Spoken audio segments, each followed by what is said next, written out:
Hello and welcome to this episode of European Capital Cities. Today we are in London, which is the capital of England. We start our visit in Trafalgar Square, which is of course known for the traditional New Year's party and dancing in the fountains. Back in the 14th century, this area was a courtyard for stables belonging to Whitehall Palace. Later, in the 18th century, it was no longer required, and the architect John Nash set about designing a new open space. His aim was to provide an open cultural area which would be accessible to the general public. In 1830, it was officially named Trafalgar Square, and 2 years later, work started on the National Gallery. Behind me you can see the National Galleries, and this is where a lot of famous paintings can be viewed. The National Gallery houses one of the greatest collections of Western European paintings in the world. Surprisingly, admittance is totally free of charge, unlike many other European art galleries.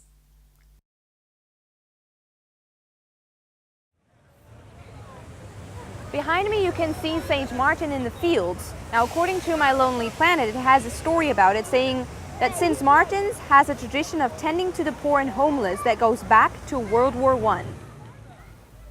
The tradition of caring for the homeless began when the vicar, Dick Shepherd, gave refuge to soldiers who were on their way to France during the First World War.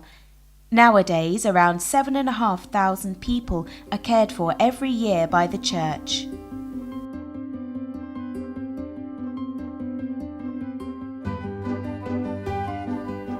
Every visitor to London should visit the Houses of Parliament and Big Ben.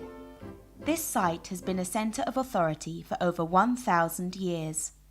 Back then, it was the home of the royal family, and officially it is still known as the Palace of Westminster.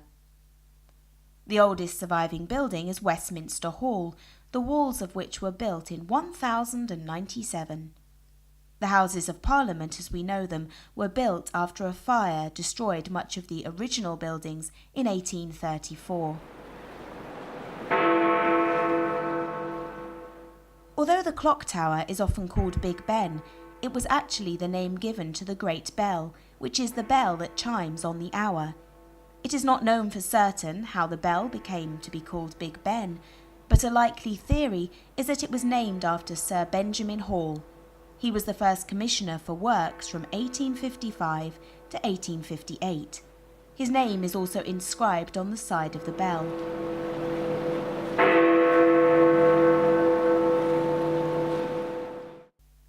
If you walk from the Houses of Parliament along Whitehall, you will pass Downing Street, which is on the left-hand side. This is the home of all British Prime Ministers, and at the moment, the residence of Gordon Brown.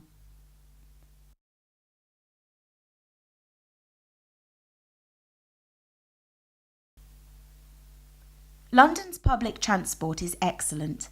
You can see the famous red double-decker buses and black cabs all over the city.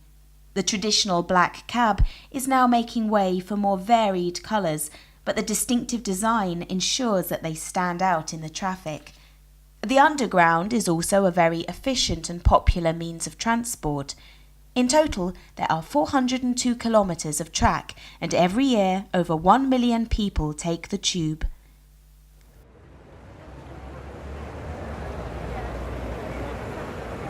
Piccadilly Circus is another very busy square in London. It is also the home of the statue of Eros behind me. However, it is perhaps most well known for all the brightly illuminated advertisements that cover many of the buildings here.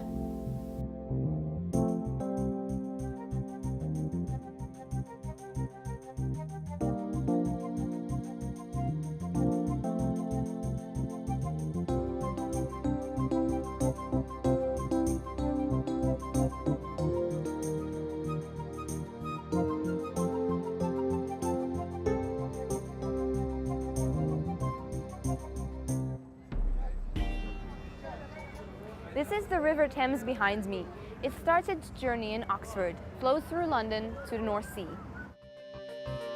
The Thames is not a particularly impressive river in terms of length or width, but it is an important part of London with many interesting bridges, including, of course, the famous Tower Bridge.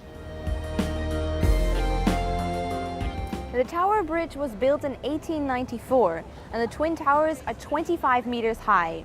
The two arches in the middle, they open when a large ship comes through. Just upstream from Tower Bridge, we find HMS Belfast. This warship is the largest surviving example of Britain's 20th century naval power and is now a museum. She is best known for her role in supporting the advancing Allied troops as they made their way onto Gold and Juno beaches on the morning of D-Day, the 6th of June 1944.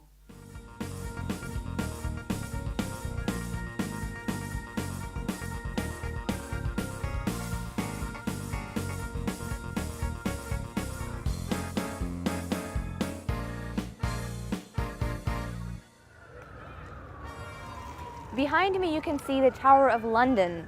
It has been in the past a palace and a prison, and now it serves as the place where the crown jewels are kept.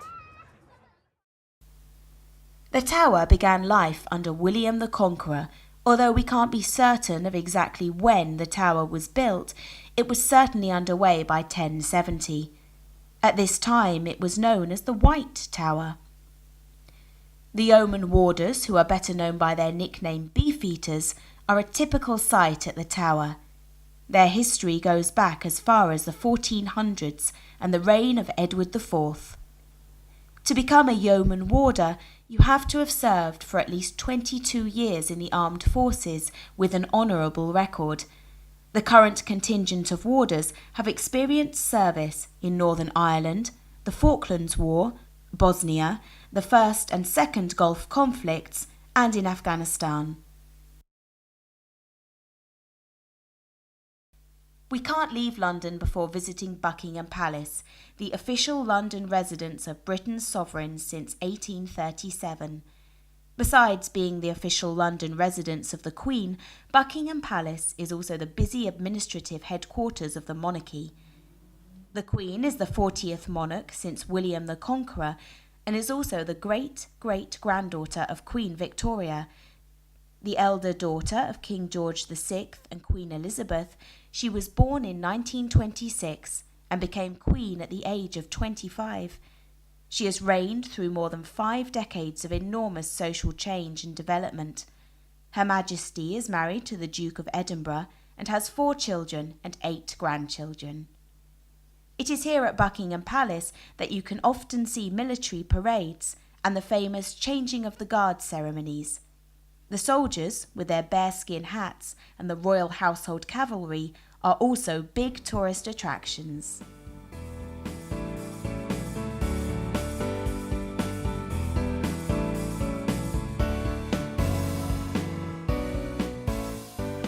This is St. James's Park. It's one of the many parks in London where you can just come to have a picnic or just hang out, have a rest.